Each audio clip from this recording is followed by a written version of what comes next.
Mimi na washikaji zangu wengi tu ambao tulikuwa tuna uwezo wa kwenda kumfanyia jamaa fujo, tukafanya vyovyote tunavyojisikia, lakini hekima yangu kwa sababu ya mwanamke mimi nilimpenda. Na story ambazo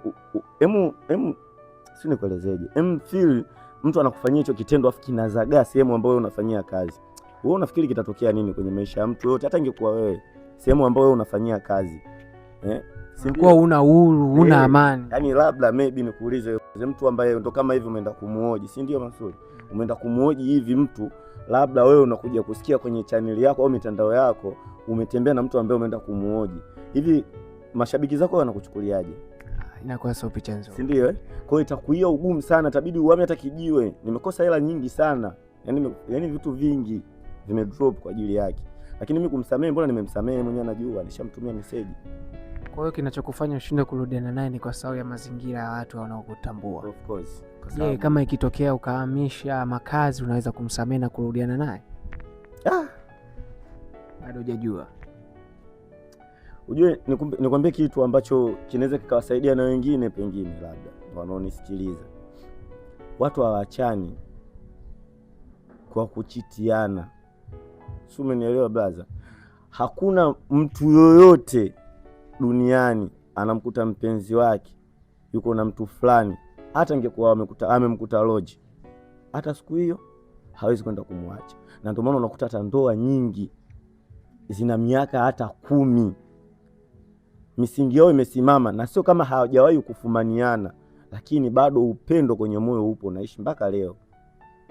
Kwa kinachokuumiza ni kwa sababu umedate na rafiki yako, kwa sababu mnakaa mtaa mmoja na huyo alikufanyia haya mambo. Cha kwanza kadeti na rafiki yangu, tena sio rafiki yangu, ni ndugu. Unajua ukishatoka kwenye urafiki ni undugu. Sasa ni rafiki yangu, ni ndugu. Afu cha pili, jamii itanichukuliaje mimi? Sio, umenielewa? Kwa sababu jamii ikishajua, unapajua tena Uswahili kwetu, mimi nakaa hapa wote hizi zote unazoziona wote wanafahamu. Sio, umenielewa? Leo na kesho nimemrudisha huyu, unasikia tu maneno minong'ona ya kimya kimya, utashindwa kuvumilia. Binadamu hatujaumbiwa uvumilivu wa muda mrefu. Sio, umenielewa? Hususan kwenye kitu kama hichi cha mahusiano. Na ndio maana nakwambia watu hawaachani kwa sababu eti nimemfumania mpenzi wangu yuko na mshikaji mwingine. Watu wanaachana upendo ukiisha katika moyo. Sio, umenielewa? Kumsamehe naweza nikamsamehe nikaishi naye. Je, kwenye moyo wangu mimi nitakuwa na upendo kama wa zamani? Kwa hiyo unataka kutuambia kuwa moyo wako haumpendi tena? I say don't give up. Yaani sio, nikwambiaje? Yaani umeshuka kwa kiasi kikubwa sana. Haumpendi? Sio kwa asilimia zote kaka. Kama ngapi? Anaweza kachukua 23. Vipi kuhusu hisia zako za kimwili juu yake, bado zinaishi? Hisia zipotei hata siku moja. Hakuna mtu anaweza. Hisia si ndio zinakuja kutengeneza upendo? Upendo una tofauti kaka, kumbuka sisi ni wanaume. Yaani wewe hata leo ukikutana na ex wako lazima kuna vitu tu mtakumbushiana. Ni sawa sana mtu yuko na mzazi mwenzio, akikutana lazima wakumbushie walipotoka. Ndio hicho ninachokisemea mimi, tofauti na upendo.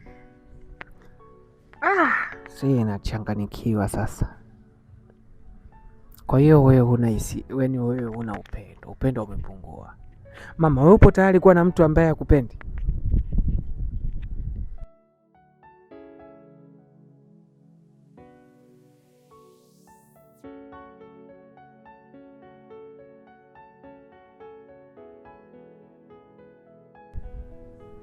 Hapana. Unaweza kuishi maisha yako mwenyewe? Ni ngumu, lakini bado unampenda? Nampenda sana, tena sana. Nitamsubiri siku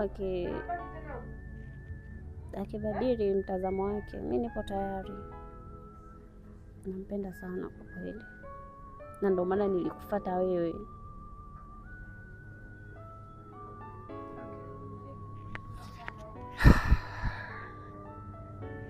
Mama amesema ipo tayari kukusubiri.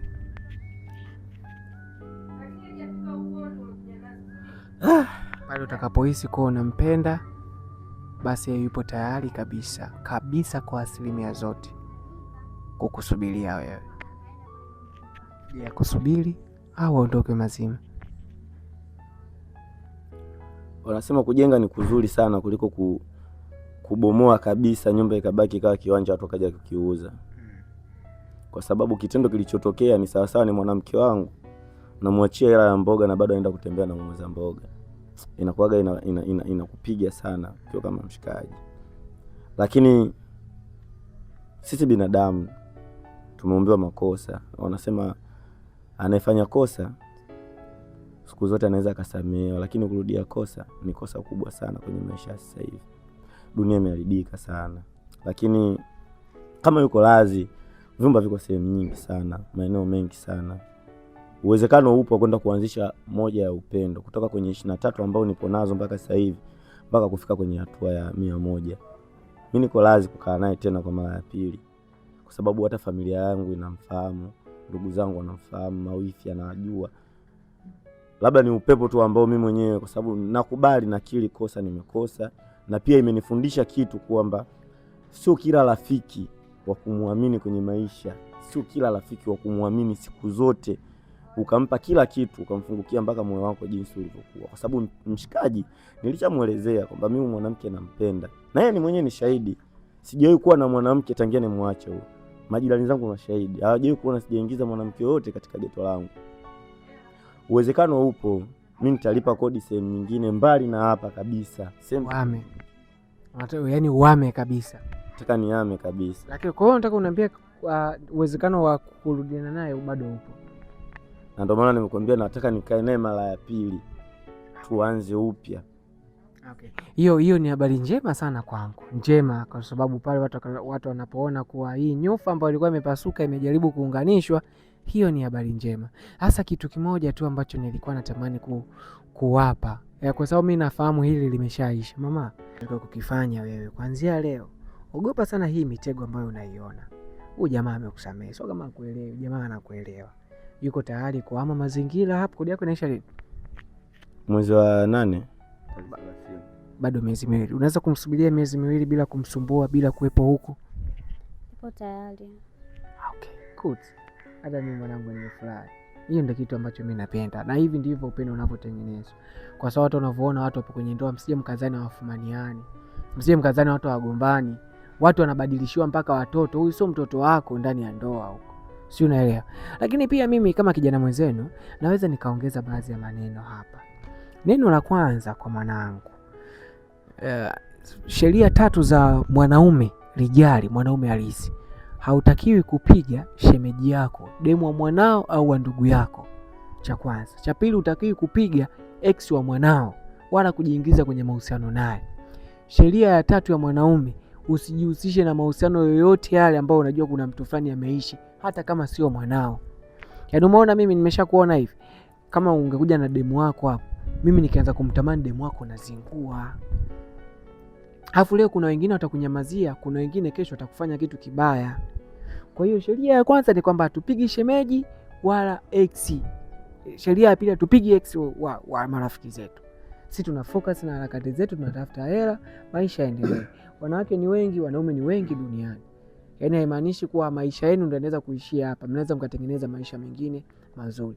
Wewe pia inabidi uwe na zile akili za kikubwa. Yaani katika kitu ambacho hatutaki kuvifanya vijana, sio wa kiume sio wa kike. Usimpe rafiki yako amjaribu mpenzi wako. Sijui mnaelewa? Hii ni kitu ambayo ni hatari sana kwenye mahusiano. Yaani wewe kama umeona upendo umeisha, kuliko kumjaribu ni bora umruhusu mtu aende. Kwa sababu huwezi ukajua watu visukari vinapanda. Wewe muda huo mtu anamjaribu kumbe ndo mwenzako ana furaha. Anajikuta anakubali. Kwenye kukubali naye mwanamke naye ana tabia kusema mimi mwanaume nataka ni muonje tu. Mwanaume naye ni muonje tu, maana wananogewa. Si unaelewa? Kwa hiyo wanangu, end of day ni kwamba tena nashukuru kabisa hatujagombana wala ni tumezungumza kiutu uzima. Kikubwa sana. So bro, umekosea. Pia wewe mwenyewe unatakiwa umuombe samahani mwanao. Wewe pia umekosea, inabidi umuombe samahani mwanao. Alafu pia wewe ulimkosea mpenzi wako, inabidi umuombe samahani mpenzi wako. Sawa? Nyie ni wanaume, hataki kuzungumza kuhusu nyie. Yaani wewe mwanangu ndio muombe samahani. Kama inaweza maneno yoyote yale, imradi kuwe na amani. Yaishi. Yoyote Yoyote hapo. Mwambie anakuwa mkweli kwani. Mimi ninachoweza kusema dogo kwamba mimi ulinituma nikafanya kitu ambacho nimeenda kukifanya, bali ndio imetokea kile kitu ambacho hakistahili kabisa kwenye dunia kutokea. Alafu si mimi na wewe ni ndugu, nimekiri nimekosa, kwa hiyo sina budi mwanangu, yaani nimekosa tena sana sana sana. Ninachokiomba mimi, naomba unisamehe nilichokifanya. Sababu kwenye maisha wanakwambia samehe mara 70. Naomba unisamehe sana, si unanielewa? Unaweza kumsamehe ndugu yetu? Na mimi nimemsamehe kwa moyo safi, kwa sababu si ni vijana. Yeye ndo atakuja kunichimbia kaburi, atakuja kuniingiza kaburini. Au wewe unaweza kuja ukamchimbia ukamwingiza? Unajua vitu kama hivyo. Kwa hiyo mimi nimeflash kabisa, nimemsamehe. Fresh kabisa. Kokote tutapokutana amani tu. Safi kabisa. Mama, inabidi umwambie chochote ambacho unajisikia kitakuwa sahihi kwa ajili ya mtu wako. Okay? Wow. Unisamehe na hapa sitorudia tena. Nakupenda sana. Nilifanya makosa.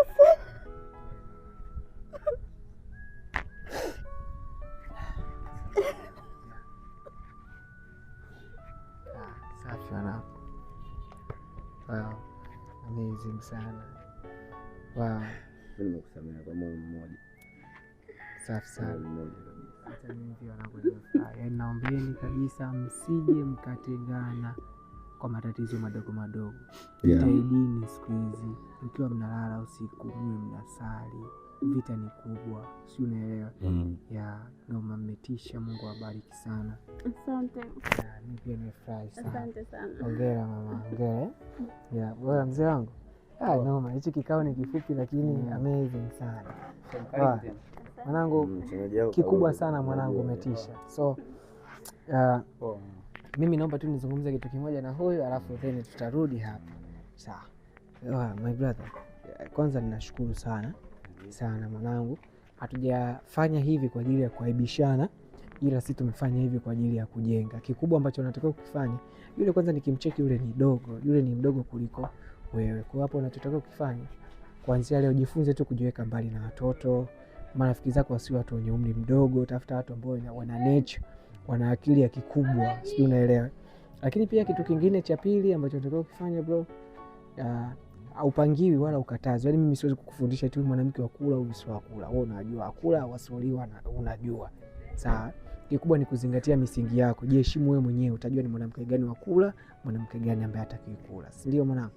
Umetisha sana brother, umetisha bwana. Naweza kusema kwamba wewe unatokea mkoa gani? Mimi ni mtu wa Songea. Songea. Mimi mtu wa Songea. Ni kijijini kwetu ni Mpingi kabisa. Unaweza kuongea Kisongea hapo? Mfano mtu akikwambia habari za jioni kama sasa hivi hapa ni jioni tunasemaje? Habari za Katai. Habari za Katai? Za Katai. Una mwanamke, una mpenzi au tukutafutie mpenzi? Mpenzi, kwa mpenzi wa sasa hizi sina bro. Kwa nini una? Si unajua tena. Ndo kama hivi wanawake wenyewe labda. Furaha. Umeona kule watu walivyokuwa na furaha. Hebu geuza kamera kule haraka haraka, geuza. Umeona watu walivyokuwa na furaha? Furaha ipo pale. Mwanamke anacheka, mmemwona? Tayari unajua wameshasameana. Kwa hiyo haina jinsi lazima tusameane, yamepita yameisha. Mwanamke ana furaha kabisa. Furaha sana. Mwanangu kikubwa ni kwamba yule mwanamke sasa hivi usio nasalimia wala usimsalimie wala nini, wewe dili tu na mitikasi yako au vipi mwanangu? Mimi na dili tu na mitikasi yangu, labda mshikaji tukikutana kijiweni nini salamu fresh. Ila sio kwamba kusema akinizimia. Kusema akifika kijiweni tusalimiane itakuwa noma, hata raia pia watatuona sisi ile miausho, lazima tusalimiane kijiweni. Basi mwanangu hiyo limeisha. Thanks so much bro. Haina noma mwanangu, shukrani. Basi mimi nikutakia jioni njema. Sisi ngoja tumalizie haina noma. Poa guys, kwa majina anaitwa Mansuria Mr Fine. Mimi nilisema waga kazi yangu ni kuunganisha nyufa zilizovunjika tu. Hapa nipo Goba, lakini pia kuna jambo moja ambalo nataka niwaambie jamani, biashara imekuwa ngumu. Wateja wangu wa mchele Kama unahitaji mchele kilo 5, mimi nauza package za kilo 5 kwa shilingi 18,000 tu. Jipatie mchele safi kutoka Mbeya, mchele unaonukia, mchele usiokuwa na chuya kutoka Mbeya, si ndio? Lakini pia kwa marafiki zangu ambao mpo nje ya Tanzania na mnatamani kunisupport biashara yangu ya mchele, bwana, unaweza kununua kilo 10, kilo 15, kilo 20, kilo 50, ukaniambia Monsuri, peleka kwa watoto yatima huu mchele. Mimi nitapeleka kwa watoto yatima, na ninatumaini Mungu atakuwa amekubariki sana, kwa sababu utakuwa umenipa mimi riziki, lakini pia kitu cha pili utakuwa umewapa chakula wahitaji. So nashukuru sana, natakia jioni njema, nawapenda.